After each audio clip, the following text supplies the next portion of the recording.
Why do we document? Why is it important? Why do we stress about it so much? And what's the point? And what I want to talk about today is documentation. I'm going to talk about the importance of documentation, the different types of documentation that we usually do, and give my tips and things that I've learned to just make the whole process easier and not so much of a chore. Because if I've learned anything, it's that documentation is usually people's least favorite thing to do when it comes to the workday, but it's necessary. So with that said, I'm gonna just jump straight into it and get to the point. It does serve a purpose. It is important, and I think it's important in, the big picture kind of continuity of care for our clients. It paints a picture of where our clients are starting, the progress they're making, any diagnosis they receive, what types of interventions are being tried, and eventually, where they're at once they're discharged from services. When we're looking at how to kind of set ourselves up for success with our documentation, I think it kind of depends on what we're documenting, because there's different types of documentation that we do as therapists. There's the initial intake, there's treatment plans, and there's your just regular kind of progress notes. But that's obviously not all of it, but I think those are the kind of top three and the ones that we do most often. So when you're meeting a client for the first time and you're doing that intake or that diagnostic evaluation, you're painting a really big picture of where that client's kind of coming from.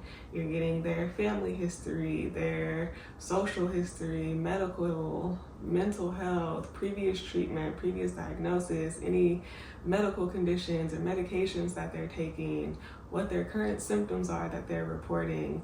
You're taking all this information down so that way you're getting an idea of their baseline and seeing where they're starting from. And from that information, I kind of like to segue into treatment planning. So taking their history and where they're currently at and how they're currently functioning and identifying their goals. So what is it that they want to get out of their time in therapy? What do they want to see change about themselves or their current life as they go through this process and as they learn new skills, process different things, and work with you?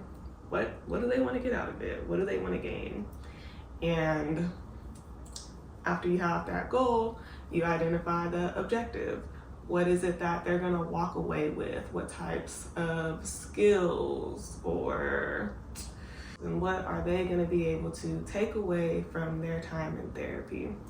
And then after you have that, what interventions are you going to use? What modalities are you going to lean into, or what types of activities do you see yourself doing with that client to help them meet those goals and those objectives?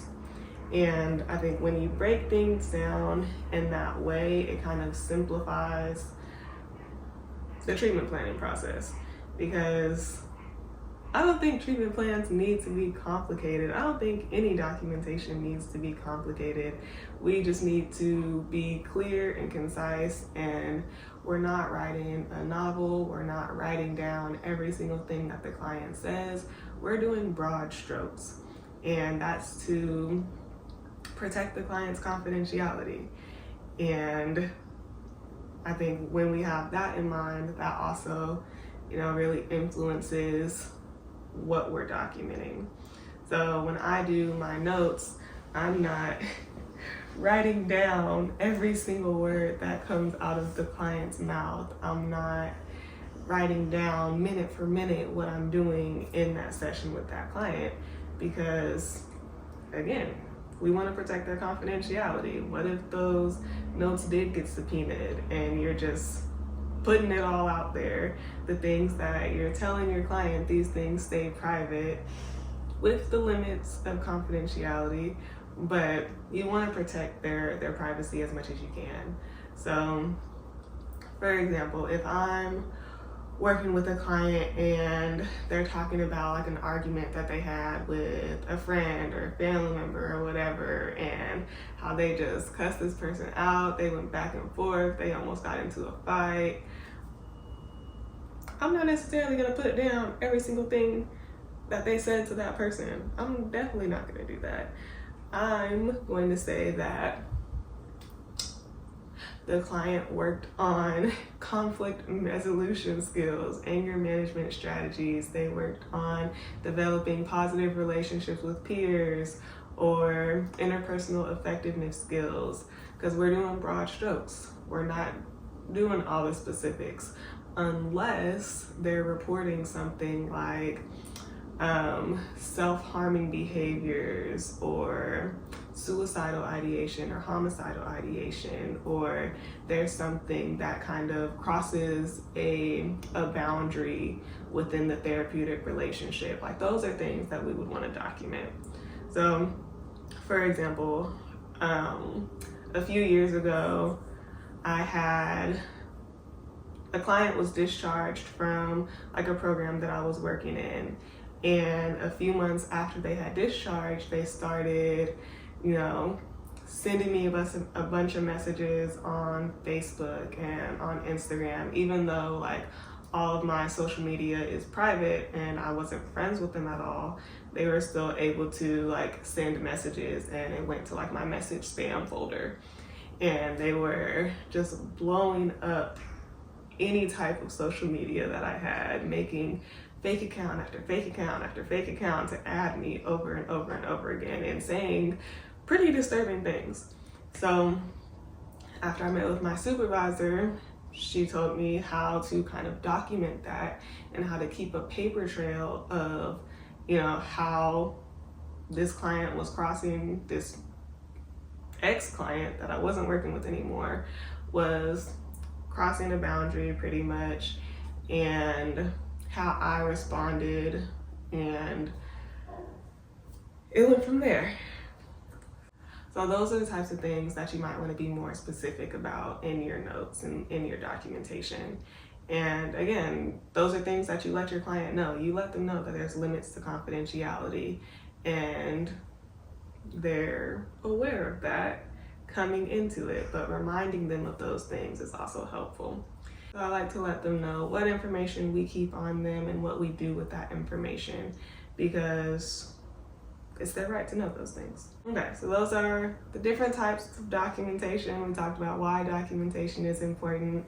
So what goes into like effective documentation? We already said we're not writing a book, we're doing broad strokes. We don't need every single tiny detail. We want to be as clear and concise as possible. So that means using language that is simple and easy to understand. You're not writing a research paper, you are just writing a note or a treatment plan or whatever it is.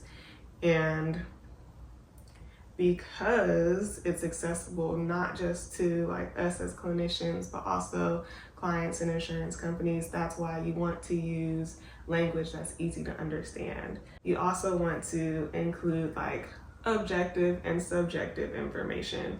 So what are the things that you're observing with the client? How are you observing their tone, their affect, their level of engagement, their interactions with you? And what are they reporting to you? What kind of symptoms? How do they feel like they're progressing? How are they practicing the skills and the tools that you guys are working on? And how do they feel about the work that you guys are doing? What are their personal beliefs about what's happening in their experiences? And those are things that I like to include like in my notes. So I usually start my note with what I did. So the interventions that I used, the goal that we were working towards, because with every note, you usually want to tie it back to a goal in the treatment plan. So how is what you're doing in session with that client helping them meet that goal or move closer to that goal? And after I kind of talk about that intervention, then next I like to kind of share I like to kind of share like my objective kind of observations. So was the client engaged? Like I said, what was their tone, their affect? How did they present in session? And then how did they respond to the intervention? And that's where you can use, like, you know, if you want to use like a quote or something that they specifically shared, is when they're talking about their symptoms or how they respond. Like, that's when you can use the client's words. And how do they feel like they're progressing, or how have they made progress towards their goal within that session? And if you are someone who like does homework with your clients, include that too. And then I like to end my note with tying it into the next session almost. So I like to end the note with kind of saying where we're leaving off and giving an idea of what we might continue working on in the next session. And the reason why we do that is because I always want to focus on goals and progress being made. And I think this is really important for like insurance reimbursement, because you always need to talk about some kind of medical necessity, because if it's not medically necessary, then they won't continue to foot the bill. Like, they will eventually deny the services. So that's when it comes back to knowing what the insurance companies that you're paneled with require. And most of them require a diagnosis. They require medical necessity, and they require you having clear goals that have been established, and they want to know how what you're doing in that hour with your client is tied to those goals.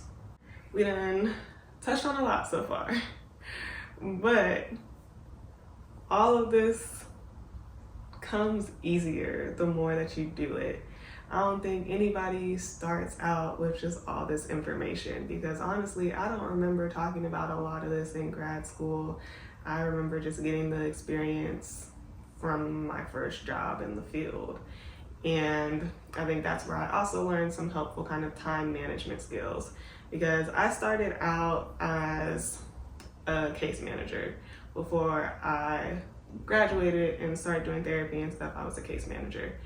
And in that, it was easy to get behind. It's so easy to get behind on notes and all of the things when you're always on the go, or when you have a high client caseload.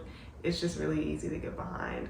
So finding helpful ways to like manage your time and stay on top of your notes is so important, whether you're in community mental health or private practice or group practice or whatever kind of environment you're working in. It's just so important to find what works for you. And I tried different things.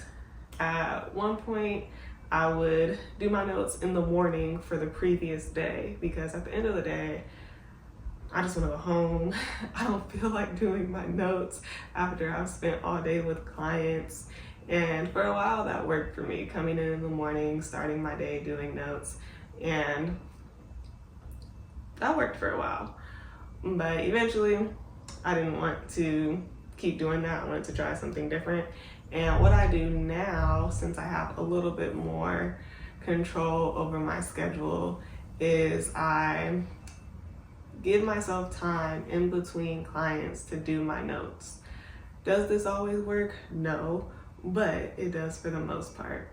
So giving myself like 10-15 minutes in between clients has been really helpful, because it lets me do the note while it's still fresh in my head. And then once I'm at the end of the day, I don't have 6-7 notes to do, because I've been doing them throughout the day.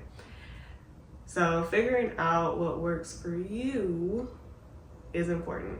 Do you want to do all your notes at the end of the day? Do you want to do them in between clients? Do you want to do them in the morning? Do you want to do them collaboratively with your clients? And trying out different things, seeing what works and what doesn't work, is the only way that you will actually find what works. Something else that is helpful, and this depends on what like EHR system you use, but some of those systems have like standardized templates that you can use, whether it's for treatment plans or progress notes or intake assessments, whatever it is. Having these kind of like standardized templates, it makes the format consistent. It can shorten the time that it takes to do your notes or your treatment plans. And yeah, it just makes things easier. And I know some people have also started using, like, there's AI softwares that can help with notes too. I personally haven't used them, but some people feel like they work really well. And like I said, it's all about finding what works for you, trial and error, give it a try. If you like it, cool. If you don't, there are other options. But I also think in reality, like a single note doesn't take that long. It's when we get behind that we start feeling overwhelmed. And that's when, you know, you end up taking your work home with you. And I've set a boundary with myself that that's not something that I'm willing to do. I'm not a therapist 24/7. My clients don't have access to me 24/7, so I shouldn't be doing work 24/7. So that's why, to me, I really prioritize finding a system that works and still being flexible and giving myself grace if I get a little bit behind, because we're human, things happen, things don't always go as planned. And I think one of the most important things in this field is being flexible and allowing yourself to be flexible. If you get a little bit behind, it's not the end of the world. You can catch up. Set aside a day to do notes. I remember there would be times where I would get so behind that I would use like Sundays to just catch up on my notes. And eventually you'll find a system that works for you. That is really all I wanted to talk about today. And if you found any of this helpful, please like this video. Leave a comment with what works for you. How do you stay on top of your notes? What helps you, you know, get through those writer's blocks? Or what have you found that works for you? Share it so other people can see it and they can try it out and see if it works for them. And like always, leave in the comments other types of videos that you guys want to see, what you're interested in learning more about, and what can be helpful, because that's how I come up with these ideas, is when you guys share them with me. So until then, that's really all that I wanted to talk about today. And until next time, I will talk to y'all later.